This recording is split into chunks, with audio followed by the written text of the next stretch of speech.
Everyone out there has wished bad juju on someone or wished they were even dead and thought of many ways to get some sort of revenge on that ex-spouse or business partner. But what stops you from acting on these impulses is that you don't want to spend a large chunk of the rest of your life in prison. So, what if there was a place in the United States where you could get revenge on that horrible person that ruined the rest of your life and not get prosecuted for it? And what if it was in Yellowstone Park? I recently interviewed Yale Law School graduate Brian Kalt, who penned the legal paper, The Perfect Crime, which lays out the loopholes in the laws of our land and our Constitution, which would allow you to get away with that special crime scot-free in what is called the Zone of Death in Yellowstone Park. In that interview, I asked Brian to lay out some of that information for me. Sure. So the first part of it is that Yellowstone has exclusive federal jurisdiction.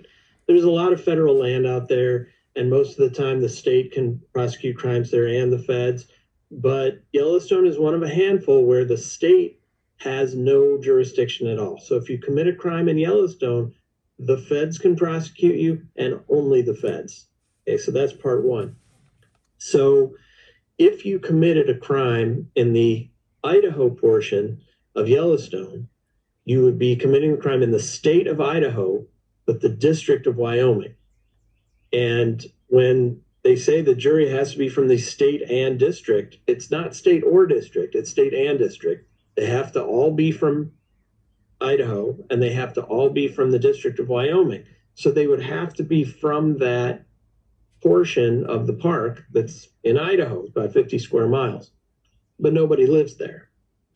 So the theory goes, because they wouldn't be able to give you a trial that complies with your Sixth Amendment right to a jury from the state and district, they would have to let you go.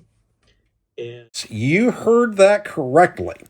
Based on the laws of our land and as they currently stand, if you spontaneously commit a crime in the southwest corner of Yellowstone Park that sits in Idaho, you can theoretically get away with something as minor as stealing somebody's backpack and lunch to getting a revenge on that special business partner or spouse that ruined your life and get away with it because no one lives in that area and they can't seat a jury.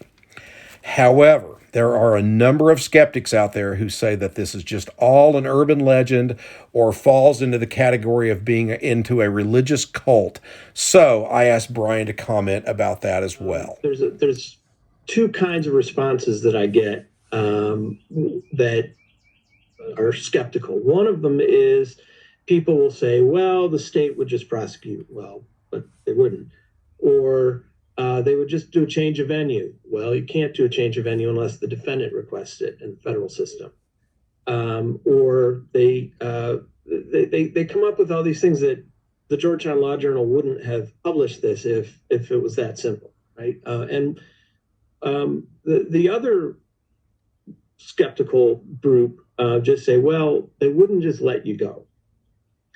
And I think that's right. I think they're right to be skeptical that the court would just let you go.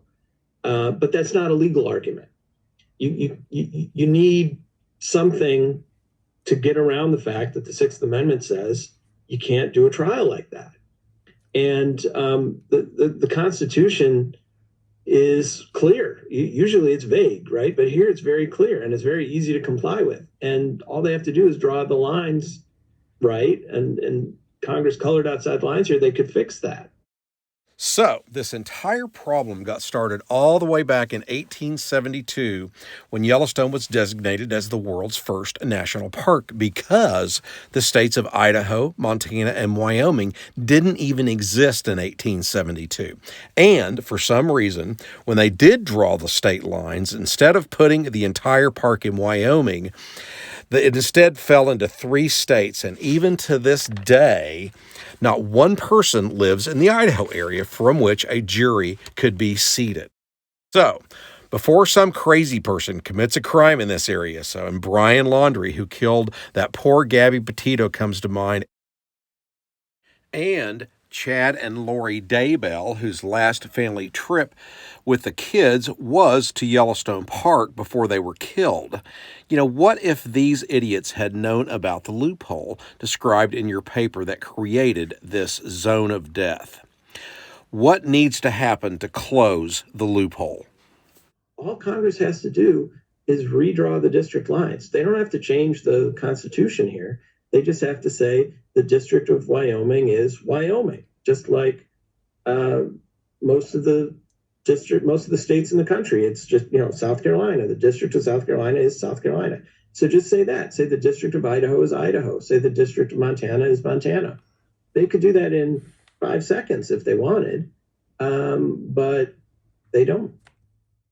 So, as it sits right now, the loophole still exists in our laws and our Constitution.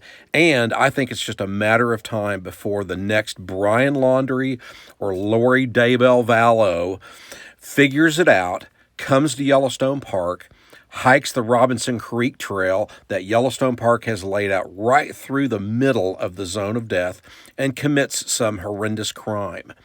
Let's hope not, but until that loophole is closed, you just never know.